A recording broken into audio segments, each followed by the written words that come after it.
I'm really excited. I made a decision at the end of the year, last year, that we needed to, remember what got us to where we went 2 years ago, and to try to recoup that feeling, that chemistry in the front office and on the ice.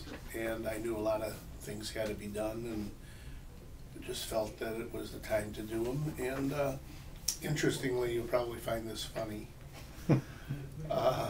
One day I was sitting thinking about it, and I was talking to my wife, and I said, I kind of feel like I wanted to make a trade very badly, but the trade didn't come off for whatever reason, because as you know, to make a trade, it takes two teams. You could want to do it, the other team doesn't want to, doesn't get done. And I kind of feel like what happened here, as far as the relocation scenario, was something that now I feel like it was probably the best thing that it didn't happen, even though at the time it appeared right, because I think if we do some of the things that need to be done, which we're going to do, I don't foresee any problems. I think we're better off here than wherever we would have been. So it's kind of like the trade that didn't happen, but turned out better than if you made the trade. And that's how I really feel about it. You tend to listen and believe people that you know, and then sometimes it's not the way you thought it was, but we go forward. So I'm very happy. Things are much more advanced than I thought they would be. Honestly. Honestly. I think most people get it. I don't have regrets in the possibility of having moved the team. Everyone knows the economic situation in the country. It affects Mark Just as well as it affects Justin Pelletier or anyone else. I want to have 5 years left as an owner. I want to retire when I'm 70 years old. I'm 66 now, but 4 years at least. That was always my game plan, and the opportunity arose to where I would have been able to retain the team for 5 years, where I got a tremendous purchase price for it, and business-wise, it was a no-brainer.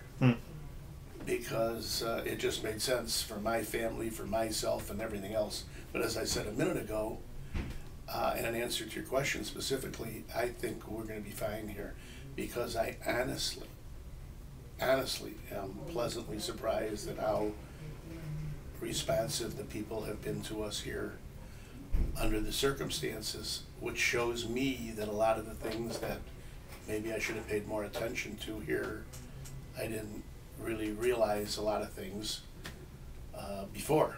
So I'm optimistic here. I don't know that we're going to be taking that tremendous a hit. Our sponsorships, our group sales are going to be way better than last year, because we're paying attention to these things. No one was hurt more by this than I was, because of relationships and everything else.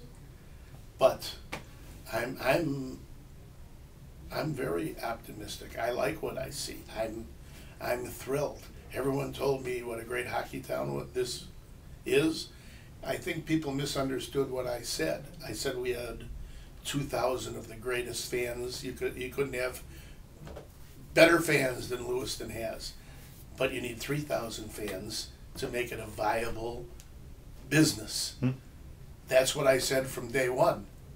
And for someone to misinterpret that or say that I didn't think this was a good hockey town or whatever, that isn't what I said.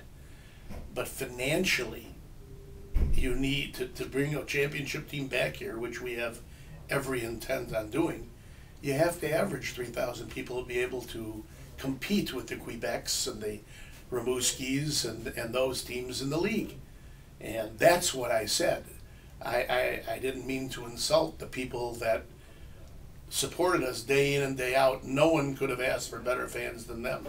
but we're gonna do a better job of getting the extra people into the building by promotions, by having a good hockey team, by making it a fun night, by doing things with the local minor hockey programs and making it a community team, which I thought we were trying to do. People told me we weren't, but I really didn't believe them. But I've come to realize that I was not hearing all of what was going on.